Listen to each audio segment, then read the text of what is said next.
voici un petit exercice où nous allons étudier tout ce qui est puce et numérotation. Donc naturellement, il va y avoir des petits rappels sur les vidéos précédentes. Donc si on démarre ici avec le titre que je sélectionne en cliquant dans la marge, en le centrant et en augmentant un peu la taille, je le mets en gras. Vous avez besoin d'une bordure extérieure, donc en fait je descends ici à bordure et trame, je choisis un encadrement. Bon, je vais changer la couleur histoire de mettre un peu de couleur dans le document. Voilà, donc là j'ai la bordure. Donc pour rappel, si je dois diminuer la taille de la bordure, il suffit que je joue ici avec les retraits. Voilà, ça c'est une chose. Après on vous demande ici du gras et du centré, on va rien toucher d'autre. Par contre vous voyez que donc sur les ingrédients, on va utiliser le gras, l'italique et le souligné, chose à éviter dans les documents, sauf des petits documents comme ça, mais c'est assez lourd d'avoir du gras italique souligné.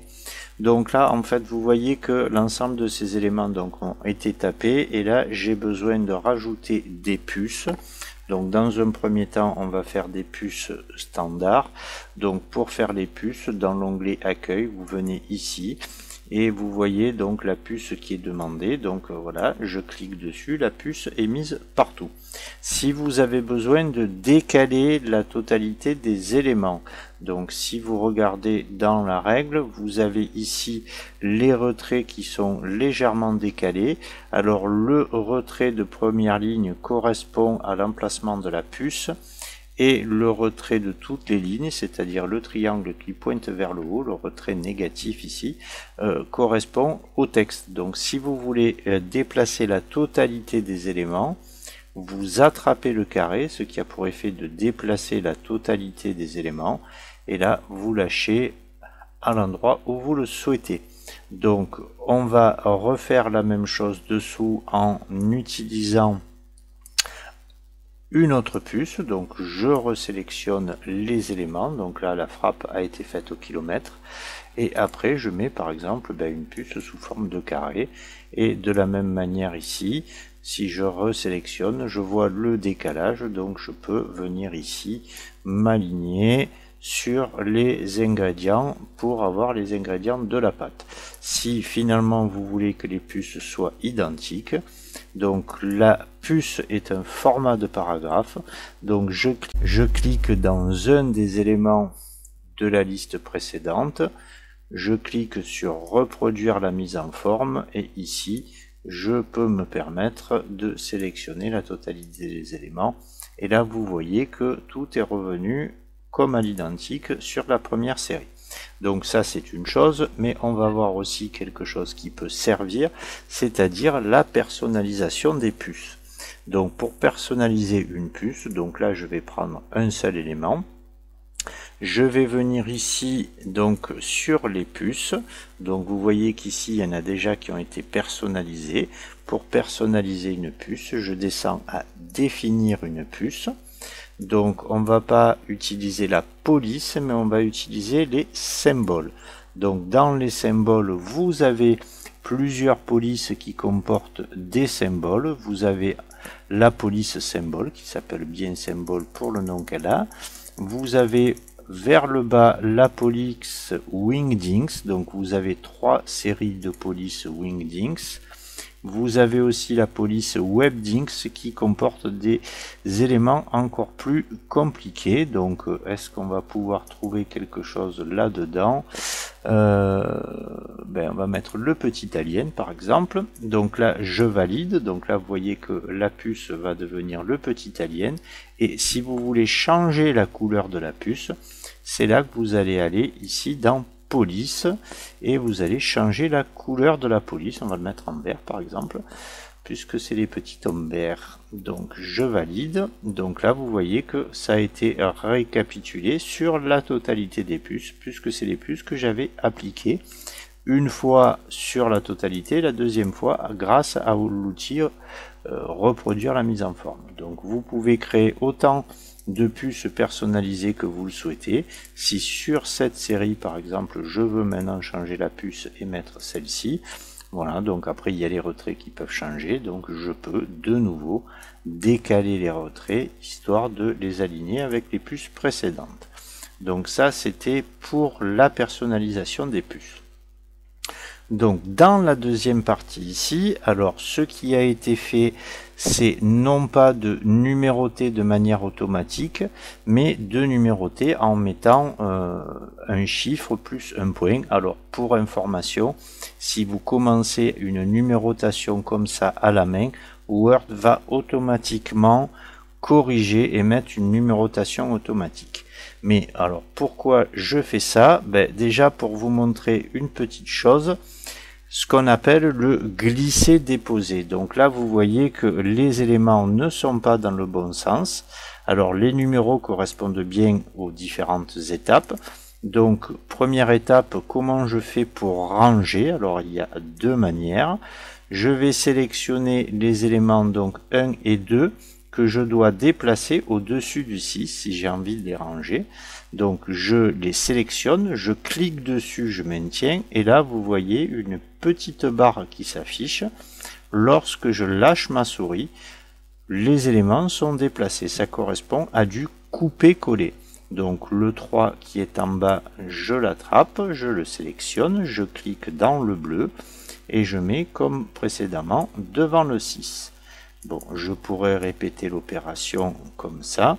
Donc ça c'est une chose, mais pour information, donc là je vais revenir en arrière. Vous avez aussi une possibilité qui peut vous servir donc sur autre chose que des chiffres, par exemple trier une liste de personnes dans l'ordre alphabétique. Je vais sélectionner la totalité des paragraphes et dans l'onglet accueil, vous avez ici un bouton qui vous permet de trier. Donc je clique dessus, il me demande si je veux trier les paragraphes qui sont du texte par ordre croissant. C'est ce que je veux. Est-ce qu'il y a une ligne d'en-tête? Donc ça sert surtout à l'intérieur des tableaux. Je valide le OK. Donc là le 1 est suivi du 10, ce qui est tout à fait normal puisque après un 1 et un point, il y a un 1 et un 0. La seule chose qui me reste à faire, c'est donc sélectionner la ligne où il y a le 10 devant et venir la poser tout à fait en bas. Donc ça c'était une première chose. Maintenant on va voir une sélection particulière pour pouvoir se débarrasser de tous ces numéros qui ont été mis à la main et non pas de manière automatique. Alors pour faire ça, il faudrait que les numéros soient décalés par rapport à la suite du texte, c'est-à-dire qu'au morceau il faudrait que ce soit décalé sur la droite.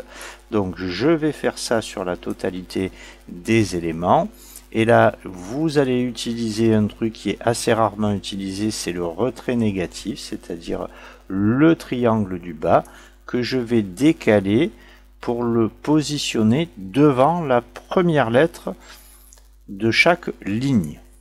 Donc là, comme vous le voyez, les 1, 2, 3, donc il n'y a que le 10 qui posera un petit souci parce qu'il y a 3 caractères au lieu de 2.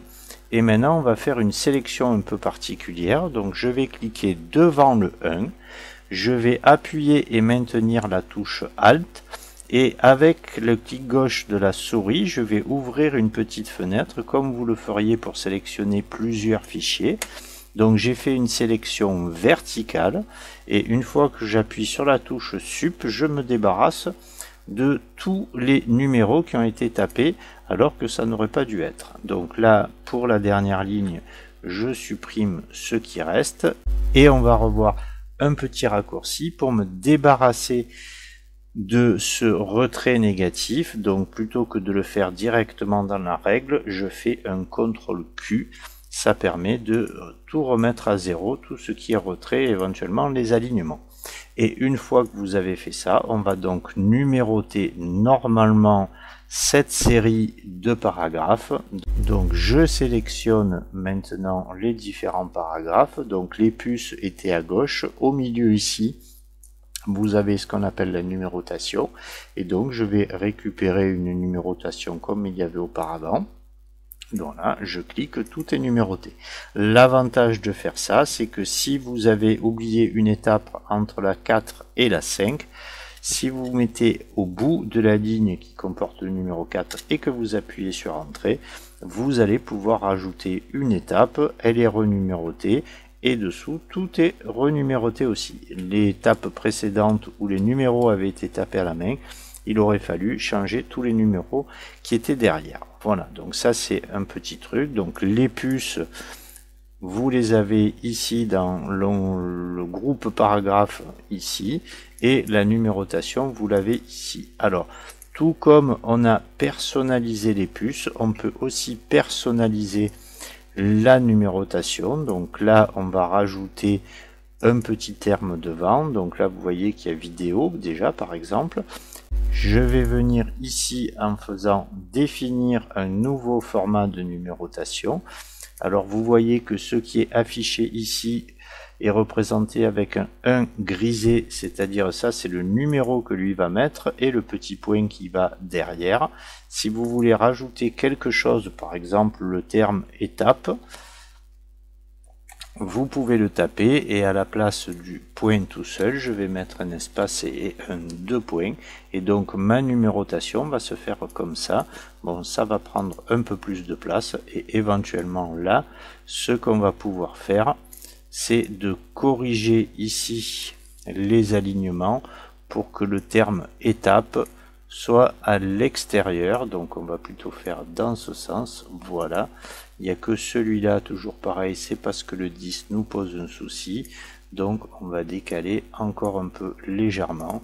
Donc là j'ai à la fois les numérotations qui sont alignées et le texte qui est aligné.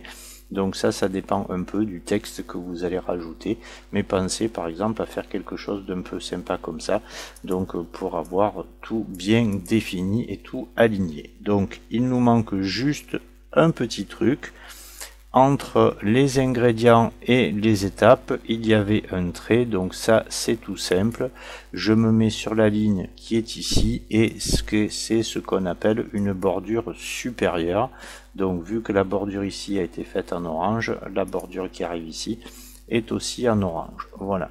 Si vous avez besoin de vous débarrasser de la numérotation, je sélectionne et ici je me mets sur aucune.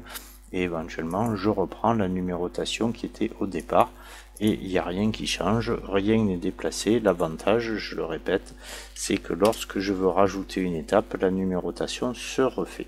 Voilà, tout comme les puces, si ici j'ai besoin de rajouter un ingrédient, dès que j'appuie il me met la puce. Si vous n'en avez pas besoin, vous rappuyez sur Entrée, il rajoute pas de ligne, et par contre il supprime la puce. En fait il supprime la correction automatique qu'il avait faite. Voilà, donc merci d'avoir suivi cette vidéo, et je vous dis à la prochaine. Au revoir.